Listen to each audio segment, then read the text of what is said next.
Queridas crianças, meus irmãos e irmãs, aqueles que também nos acompanham através da transmissão desta Santa Missa, que alegria por termos esta oportunidade de nos reunir nesta manhã de domingo, aqui na Catedral, para celebrarmos este mistério da nossa fé, vivenciando este terceiro domingo do tempo comum. Terceiro domingo do tempo comum, o Papa Francisco estabeleceu em 2019 para ser o domingo da palavra, para toda a igreja, o domingo da palavra de Deus. É bem verdade que aqui no Brasil, desde o início dos anos 70, a igreja já havia decidido não um domingo, mas o mês todo para a palavra, que é o mês de setembro. Todo mês de setembro é dedicado à palavra de Deus e o último domingo, o dia da palavra de Deus, o dia da Bíblia para nós. O Papa Francisco então estabeleceu este terceiro domingo como o dia da palavra. Por quê?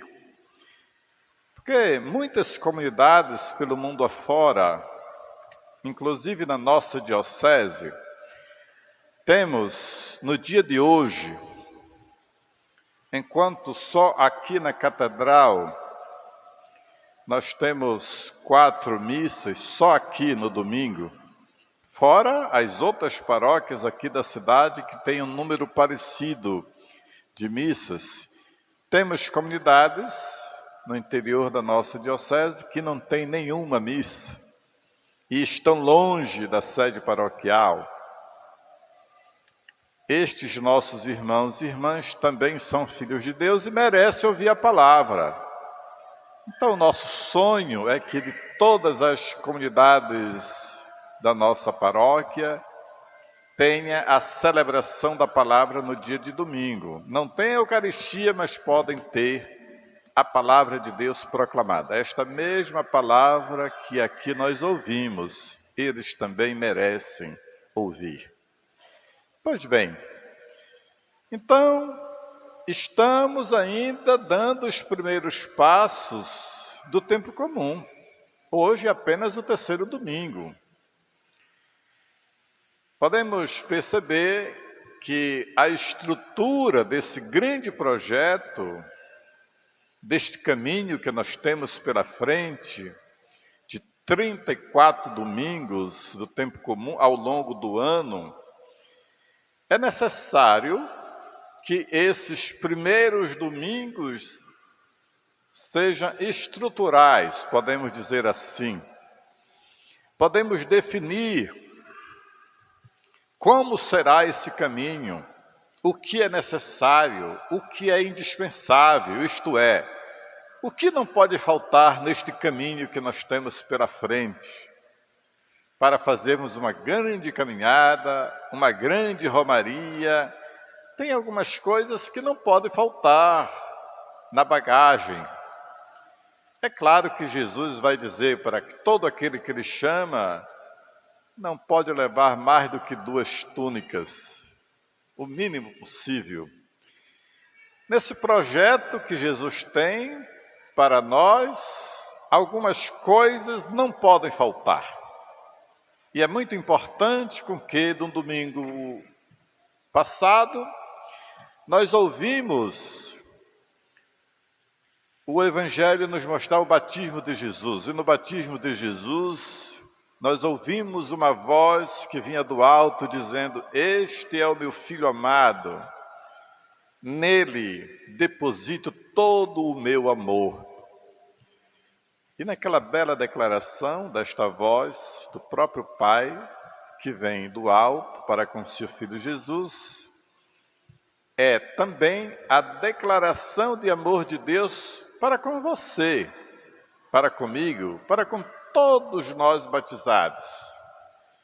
Somos filhos amados e amadas dele. Disto temos certeza. É Ele quem nos afirma isso no dia do nosso batismo, mesmo que nós estejamos dormindo no braço dos pais e nem ouvimos aquela declaração de amor, porque éramos crianças, não entendíamos nada. Mas por aquele sacramento nós somos filhos amados e amadas dele. Então, a missão de Jesus começa no batismo. Domingo passado, nós vimos João Batista que aponta para Jesus, mostrando para os seus discípulos, dizendo: olha, esse lá é o Cordeiro de Deus. Que belo gesto, que bela atitude, que belo ensinamento de João Batista. Ele reconhece, os olhos dele veem em Jesus que não é um homem qualquer. Além de bom humano, ele é divino. E ele aponta: é esse o Cordeiro de Deus. É esse que nós estamos esperando. Como dizer, siga ele. E os discípulos seguiram. Hoje, nós temos um evangelho muito belo do evangelista do ano, que é Mateus. Mateus tem uma forma toda especial de nos apresentar Jesus de Nazaré. Primeiro que ele faz um paralelo muito grande entre Jesus e, no Antigo Testamento, Moisés. É como se Jesus fosse o Moisés do Novo Testamento, né?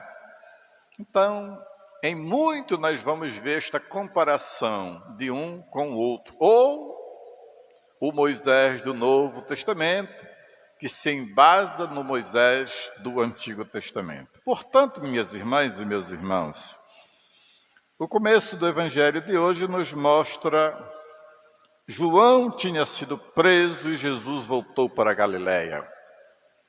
Deixou Nazaré e foi para Cafarnaum.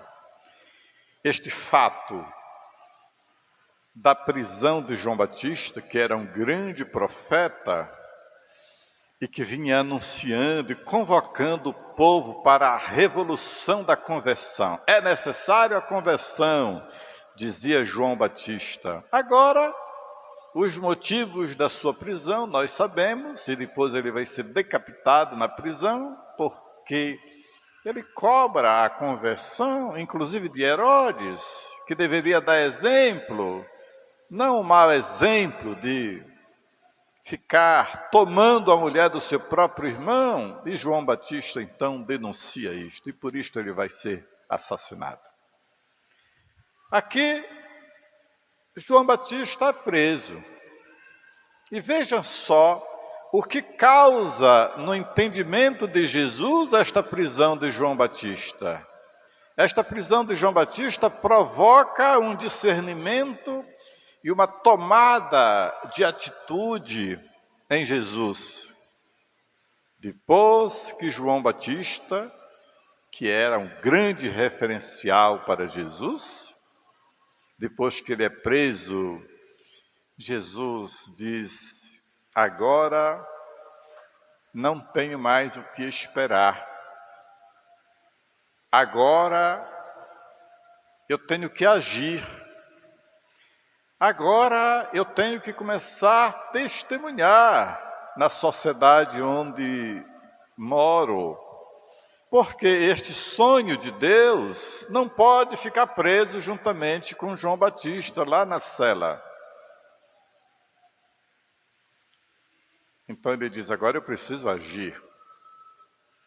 Isso não está distante de nós, porque muitas vezes no nosso cotidiano, em nossas vidas, todos nós um dia tomamos uma decisão.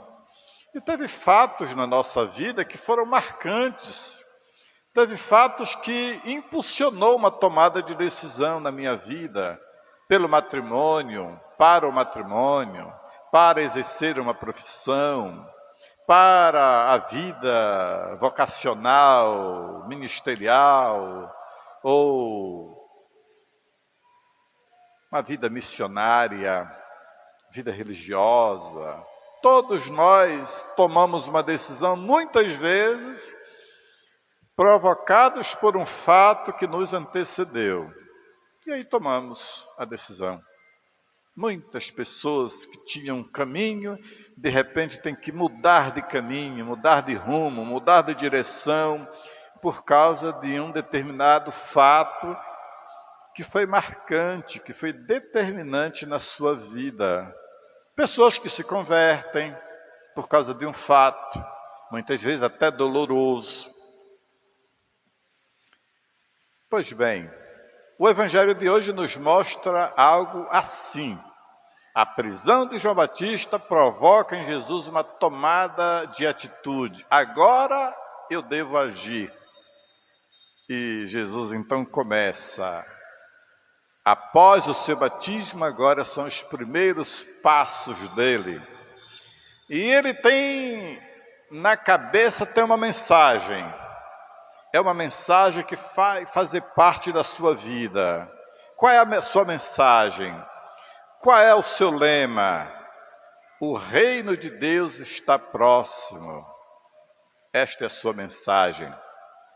O reino de Deus está próximo.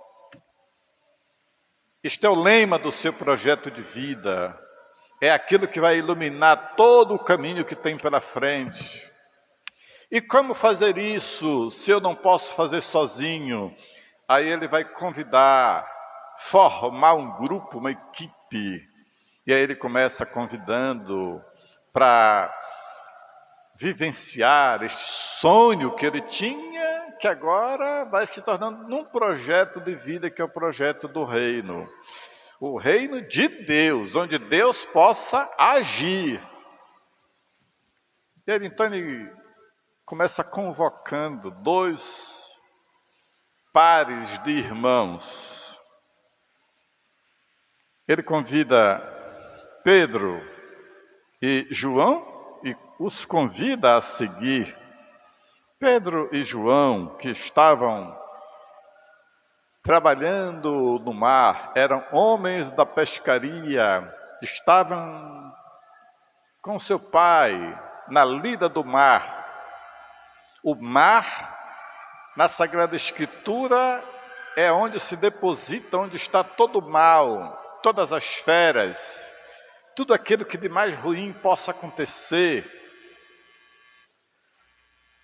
Mas só 2 discípulos não bastam, ele convida mais 2, Tiago e Filipe, para fazer parte desta equipe, também pescadores, que estavam consertando as redes. A lógica de nosso Senhor, se estes 2 são capazes de ter a criatividade de consertar a ferramenta do trabalho, é porque eles não são apenas executores de tarefa. É porque eles sabem gerir situações. Então, estes 2 também servem para o meu projeto. E convida também os 2. E eles dizem sim. Imediatamente, disse o Evangelho, eles abandonam aquele trabalho, o Pai, e seguem a Jesus. Então, ele tem um lema na cabeça: o reino de Deus está próximo. Eles formam uma equipe e ele tem um desafio: andar por toda a Galileia. Esses 3 pontos vai nos ajudar a mergulhar neste terceiro domingo do tempo comum, para bem traçarmos este caminho de vida que nós temos pela frente. Se nós bem percebermos, se nós que estamos aqui celebrando esta Santa Missa, fazermos um planejamento também na nossa vida, nós vamos perceber que ao longo destes domingos, 30 domingos ainda nós temos, porque 3 já se passaram, nós vamos ter um projeto de vida muito bem estabelecido à nossa frente, a partir da palavra de Deus. Está vendo como ela é importante? Está vendo como nós não podemos deixá-la aqui na igreja? Nós ouvimos, mas temos que levá-la conosco para casa. Temos que levá-la conosco para a nossa vida. Temos que levá-la conosco para o nosso trabalho, para o nosso ambiente profissional, para o nosso ambiente vocacional, para o meio aonde eu vivo e com quem eu vivo. É esta palavra que vai iluminar, não é outro não. Porque se você iluminar a sua vida, os seus dias, o seu cotidiano com outras palavras, você está sendo um péssimo cristão.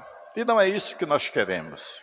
Então, minhas irmãs e meus irmãos, atentemos para com o conteúdo daquilo que Jesus já nos falou, está nos falando e vai nos falar ao longo deste ano litúrgico.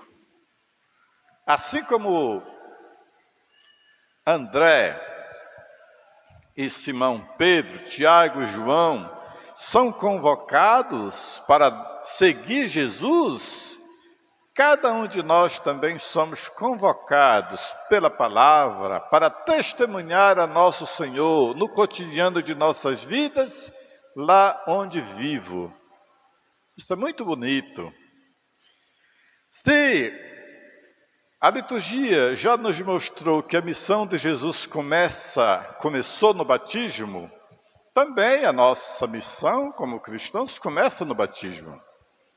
E como cristãos, nós iniciamos a nossa missão como batizados,